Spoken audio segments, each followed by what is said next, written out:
أشهد أن محمد رسول الله۔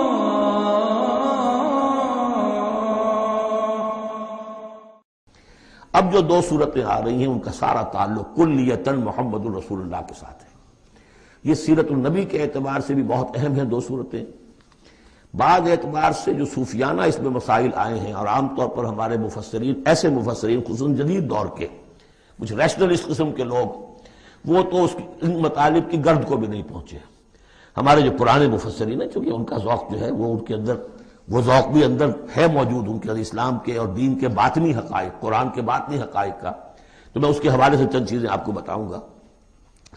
سورۃ الضحیٰ کا اس کا جو شان نزول ہے وہ یہ ہے کہ کچھ دنوں کے لیے، ایک تو بالکل شروع میں جو رک گئی تھی فترت وحی، اس کے علاوہ پھر ایک موقع آیا ہے کہ کچھ عرصے کے لیے بہت دن گزر گئے تو جبرائیل نہیں آئے، اور آپ کے اوپر ایک شدید قسم کی جو ہے وہ پریشانی طاری ہو گئی۔ کچھ لوگوں نے بھی تانا دینا شروع کر دیا، کچھ عرصے سے محمد تم نے کوئی نئی وحی نہیں سنائی، کیا ہوا تمہارا شیطان کیا چلا گیا بس اب؟ کوئی ایسا بھی بتایا گیا کہ ایک دفعہ کئی بتوا کے کئی راتوں تک آپ رات کو اٹھے نہیں، تو کہا وہ تمہارا شیطان تمہیں چھوڑ گیا ہے؟ کوئی ساتھ کے رہنے والی عورت جو تھی کہ رات میں نے سنی نہیں تمہاری کوئی پڑھنے کی جو تم پڑھا کرتے تھے، شاید شیطان تمہیں چھوڑ گیا ہے۔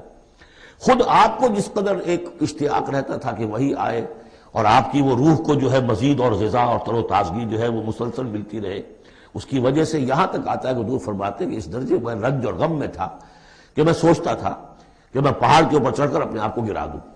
بربنائے طب بشری، اس درجے حضور کے اوپر جو ہے یہ شاخ گزر رہا تھا کہ وہی کیسے بند ہو گئی۔ اور اس میں یہ بھی تھا کہ اللہ ناراض تو نہیں ہو گیا، کیا مجھ سے کوئی خطا تو ایسی نہیں ہو گئی؟ یہ سبب کیا ہوا ہے؟ یہ ہے وہ کیفیت کہ جس کے اندر یہ آیتیں نازل ہو رہی ہیں۔ اور اب آپ اس کو سمجھ لیجئے کہ اس کا نفسیاتی اور انسان کی باطنی کیفیات کے ساتھ کیا تعلق ہے۔ انسان پر دو طرح کی کیفیات طاری ہوتی رہتی ہیں، جیسے میں نے پہلے ایک دفعہ آپ کو بتایا صدیق اور شہید کے درمیان جو فرق ہے بنیادی، کہ کچھ بنیادی طور پر لوگ ایکسٹروورٹس ہوتے ہیں، کچھ بنیادی طور پر انٹروورٹس ہوتے ہیں۔ ایکسٹروورٹس کھیل کود بھاگ دوڑ، لوگوں سے ملنا جلنا، گفتگو ہے، اسے دھکا دے دیا، اس سے مذاق کر لیا، اسی میں وہ خوش رہتے ہیں، بڑے مگن رہتے ہیں، تنہائی انہیں کانٹ کھانے کو دوڑتی ہے۔ اور ایک انٹروورٹس ہوتے ہیں کہ وہ مجلس وغیرہ کو نہیں، وہ تو اپنے تنہائی میں کہیں بیٹھے ہیں، غور و فکر کر رہے ہیں، سوچ بچار کر رہے ہیں، انہیں وہ مجلس سے زیادہ اپنا گوشہ تنہائی جو ہے وہ زیادہ عزیز ہوتا ہے۔ تو یہ دو مزاج اللہ نے بنائے ہیں۔ اسی طرح ہر انسان کے اوپر آلٹرنیٹلی کچھ کیفیات آتی ہیں جس کو ہم کہتے ہیں میرا موڈ آف ہے۔ ایک طرح کا قبض سا ہو جاتا ہے طبیعت میں بندش سی ہوتی ہے، کسی وقت اسی شخص کے اندر پھر انشراح سا ہو جاتا ہے، پھر ہنسنے بولنے کو جی چاہتا ہے، گفتگو کرنے کو جی چاہتا ہے۔ تو یہ کیفیت جب انسان کی روحانی زندگی سے متعلق ہو جائے تو اس کو پھر صوفیہ نے نام دیا قبض اور بسط۔ کبھی طبیعت میں انشراح ہے، انبساط ہے، طبیعت جو ہے وہ آبادہ ہے، ہر چیز میں روشنی کا پہلو آدمی دیکھ رہا ہے، ہر چیز کے اندر آپ کو معلوم ہے ایک تاریک رخ بھی ہوتا ہے کسی معاملے کا اور روشن رخ بھی ہوتا ہے، اس وقت انسان روشن رخ کو دیکھتا ہے۔ اور ایک وقت میں آتا ہے کہ طبیعت میں بندش سی لگ گئی ہے، جیسے اندر کوئی پکڑ لیا کسی نے، اب طبیعت جو ہے وہ بھی اپنے اندر وہ انقباض محسوس کر رہی ہے، اور پھر آدمی پیسیمسٹک ہو جاتا ہے، نا امید سا ہوتا ہے، پھر اسے ہر معاملے کا تاریک پہلو زیادہ نظر آنے لگتا ہے۔ تو یہ قبض اور بسط کی کیفیات ہیں۔ جب کبھی قبض کی کیفیت ہو، قاضی ثناء اللہ پانی پتی رحمۃ اللہ علیہ نے تفسیر مظہری میں لکھا ہے کہ قبض کی کیفیت میں اس صورت کا پڑھنا تریاق ہے۔ جس طرح حضور صلی اللہ علیہ وسلم کے لیے گویا کہ اس وقت جو وحی کا بند ہو جانا تھا وہ گویا کہ ایک طرح کے انقباض اور قبض کی کیفیت پیدا ہوئی تھی، اس میں اب اللہ تعالیٰ فرما رہے ہیں والضحیٰ، قسم ہے دن کے دھوپ چڑھنے کے وقت کی، واللیل اذا سجا، اور قسم ہے رات کی جبکہ وہ چھا جائے یا ساکن ہو جائے، سجا کے دونوں معنی ہے سکون۔ اب دیکھیے ان دونوں کو کیوں لائے؟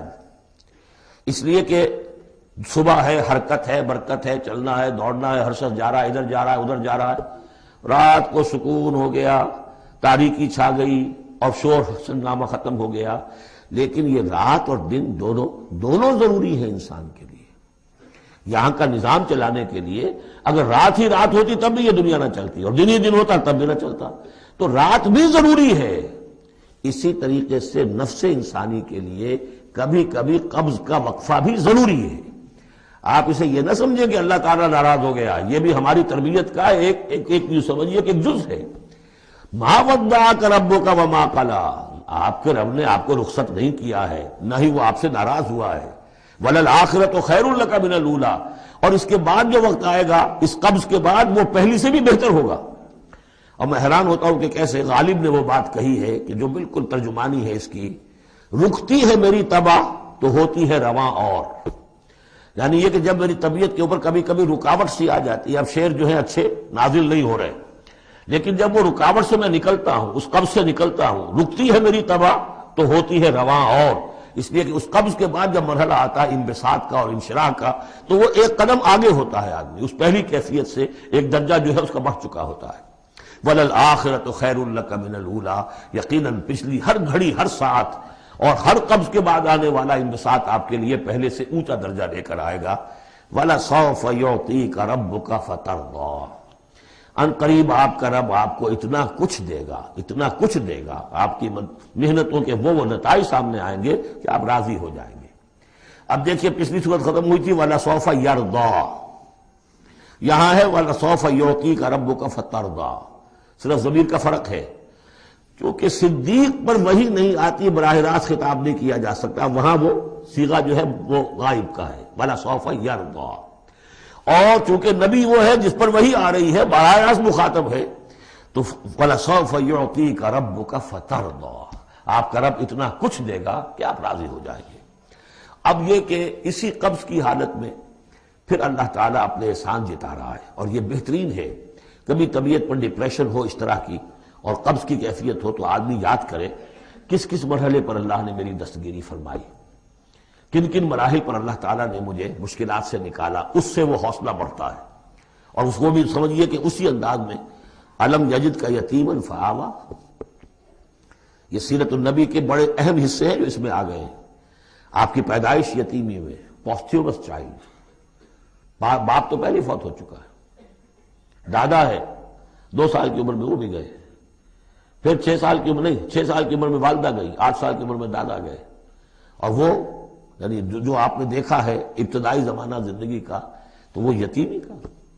الم یجد کا یتیما فآویٰ، کیا اس نے اے محمد آپ کو نہ پایا کہ آپ یتیم تھے، پھر پناہ دی، آپ کے لیے بندوبست کیا، دادا کے دل میں جو شفقت ڈالی، پھر آپ کے تایا زبیر کے دل میں جو شفقت ڈالی۔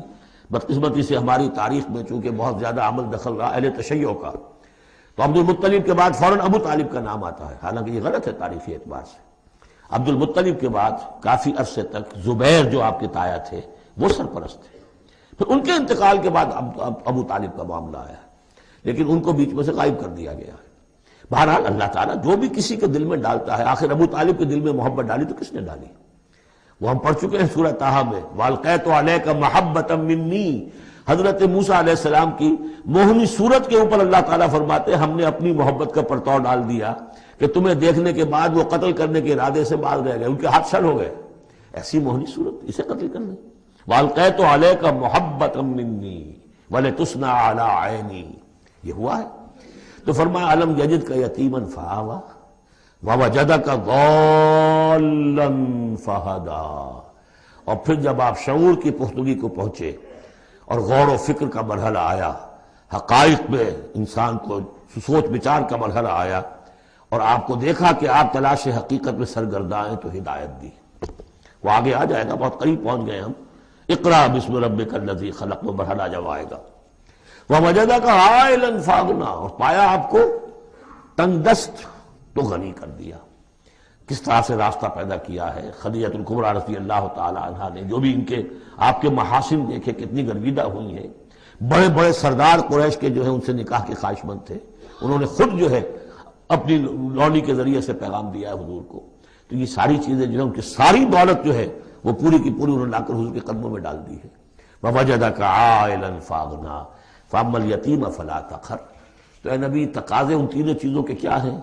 ہم نے آپ کو یتیم پایا، پناہ دی، اب آپ بھی یتیم کے سرپرستی کیجئے، کسی یتیم کو اس کے اوپر کوئی جبر نہ ہو، سختی نہ ہو۔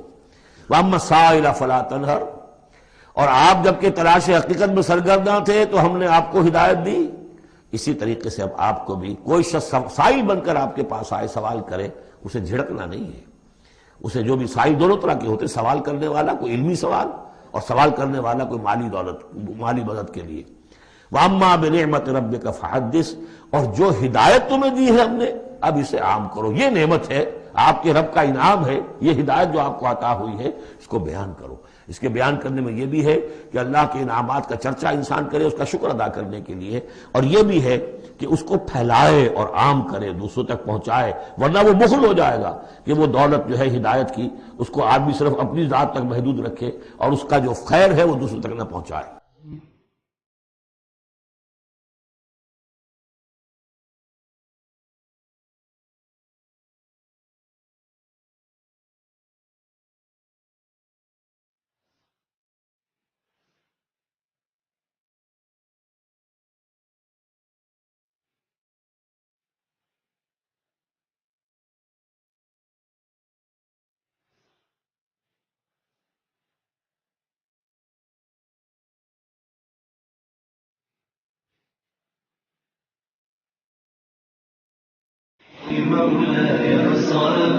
مولاي صل وسلم